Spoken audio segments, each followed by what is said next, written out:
It indeed was another leap, and Sam checked out his surroundings. He took a look at the scenery and realized that he was in a clinic. The clinic was full of almost all women, and many appeared to be crying or in near tears.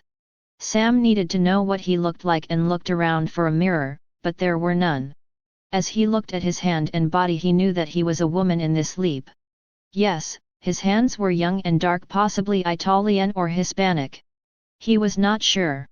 He walked over to the window where a bored woman handed him a paper.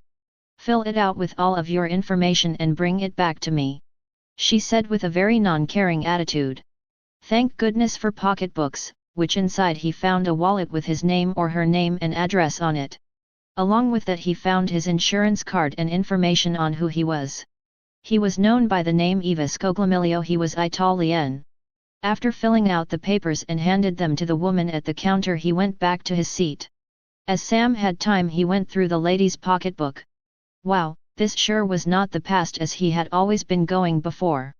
He found what he would call a calculator or something like that.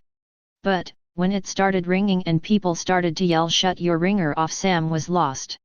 He looked down at the phone and saw that it said Sis was calling.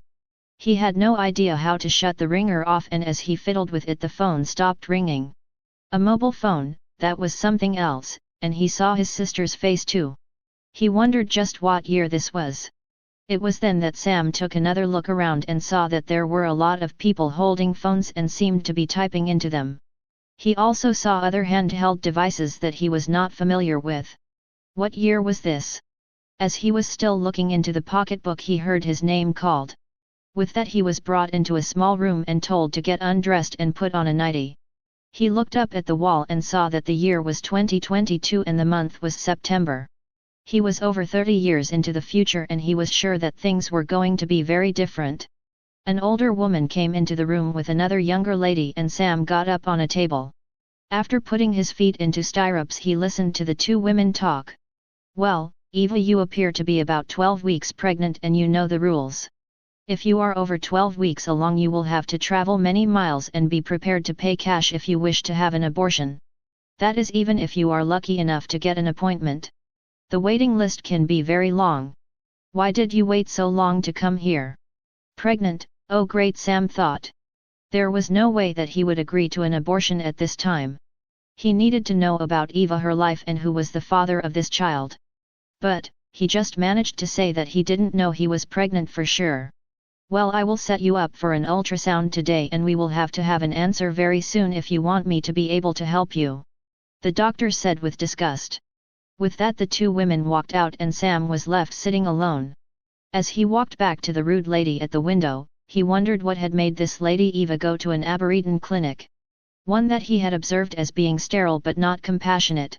The lady told him to take a seat and they would do an ultrasound on him within the hour. First, though, he had to drink a quart of water. He walked over to the water cooler and began to drink a quart of water. He felt bloated to begin with and thought about saying something, but the woman was with another patient and he was sure that she was useless anyways. After some time, Sam was called into another room. As he lay on the table, he wondered what he was going to have to do, but this time all he had to was lie there. The lady put a disc to his stomach and then he saw the baby.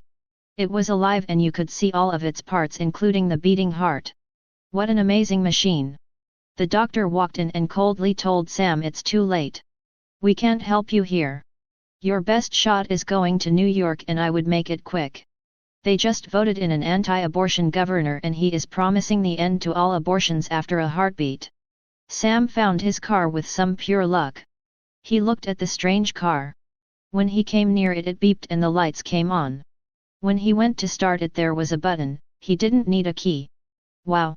There was a big screen that lit up with map direct lines. Not knowing what he was doing, he said the address and there on the screen came the directions to her home. Fortunately, as he pulled into the driveway, the house looked like a normal home. Sam was met by a very large loving dog that jumped up at him and wagged his tail hard. Sam pet him and headed into the house. But, there was a man sitting in a chair with a beer. "Where the hell have you been?" he yelled at Eva. Sam didn't want to tell this man anything. He was much older than she was and was not being nice. "Well, get my dinner. I didn't work all day to have you go driving around having fun. You had better learn to respect your father or you know what will happen. So, he was her father and not a nice one. Sam went into the kitchen and began dinner. He cleaned and got everything ready. But, things weren't done right and this man who was named Ralph he had learned grabbed him by the hair and slapped him hard across the face. Sam was no match for this guy in his current condition. This was not a good situation. No wonder the poor girl had gone to an abortion clinic. That night after Ralph got drunk and had his way in the bedroom, Sam went into the living room. There he made the decision to go to New York. But, did he have the means, the money? Oh, what to do? Al had a very hard time finding Sam. Finally, there he was in the future of all places. As he looked at his friend he was surprised. Sam was a mess and glad to see him. As Al listened to Sam's story and promised he would have an answer soon. But, Sam couldn't wait and decided to head into town. In his purse he had found a card with a name on it. He found his way to the bank and approached a teller. It turned out that this card was like a pass to your bank account. Without consulting Ralph, Sam discovered that he had the money to go to New York. Al was working hard to find out what was going on. He was trying to go through things that he could and made a discovery. OMG! He had to go and find Sam. Sam made his way to New York and through a lot of luck and information from the clinic he had an appointment to repair what damage had been done through this pregnancy and headed to the clinic. As he was getting his feet back into those stirrups once again and was getting ready to end this baby's life when Al appeared.